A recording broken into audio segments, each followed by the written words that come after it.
All right, good evening, everyone. Is the state ready to proceed? Yes, Your Honor. Is the defendant ready to proceed? Yes, Your Honor. Sorry, it took me a little bit longer than anticipated, but there was a lot of information to consider. Let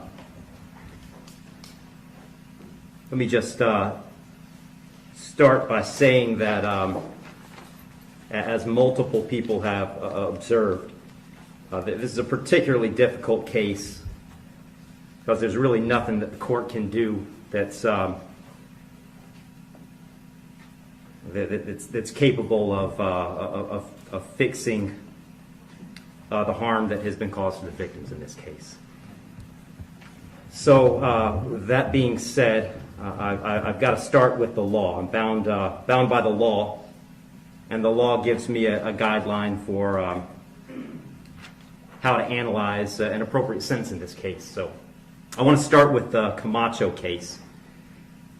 It's really the first thing I need to address is whether or not the court's going to depart from the minimum in this case, which is 222 months or approximately 18 and a half years in the Florida State Prison as a minimum. The Camacho case, as Mr. Fitzgibbons pointed out and argued, lays out really a three-factor test. Is there a valid legal basis for departure? Is there competent substantial evidence that the facts support an application? Or do the facts apply to the departure basis that is being asserted? To both of those questions, I answer those yes. There is a valid legal basis for departure, and there is competent substantial evidence that would support a departure. And really, I'd find that as to all of the departure bases argued, with the exception of the disparity argument.